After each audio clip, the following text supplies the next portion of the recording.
আসসালামু আলাইকুম প্রিয় বন্ধুরা, আপনাদের জন্য নিয়ে এসেছি একটি খুশি খবর। নোয়াখালীবাসীর জন্য তিনটি সুখবর। প্রথম সুখবর হচ্ছে প্রবাসীদের জন্য, যারা নোয়াখালী থেকে প্রবাসী গেছেন, প্রবাসীদের তাদের জন্য তিনটি প্রথম সুখবর। প্রথম সুখবর হচ্ছে নোয়াখালী থেকে যারা প্রবাসী থাকে তারা ঢাকা চট্টগ্রাম বিমানে করে নামা লাগবে। নোয়াখালী ইন্টারন্যাশনাল এয়ারপোর্টে যাচ্ছে অতি শীঘ্রই। এটা হলো একটা সুখবর। এখানে ইনশাল্লাহ অতি শীঘ্রই বিমান বন্দর চালু হবে।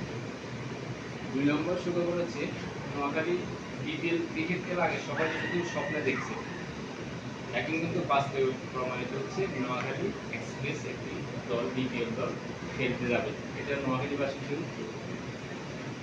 দ্বিতীয় নাম্বার সুখবর হচ্ছে যে নোয়াখালীতে একটি সিটি কর্পোরেশন হতে যাচ্ছে অতি শীঘ্র তাড়াতাড়ি একটি সিটি কর্পোরেশন ঘোষণা হচ্ছে এবং কাজটা হবে।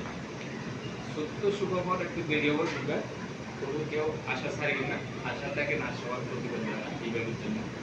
থ্যাংক ইউ, ধন্যবাদ।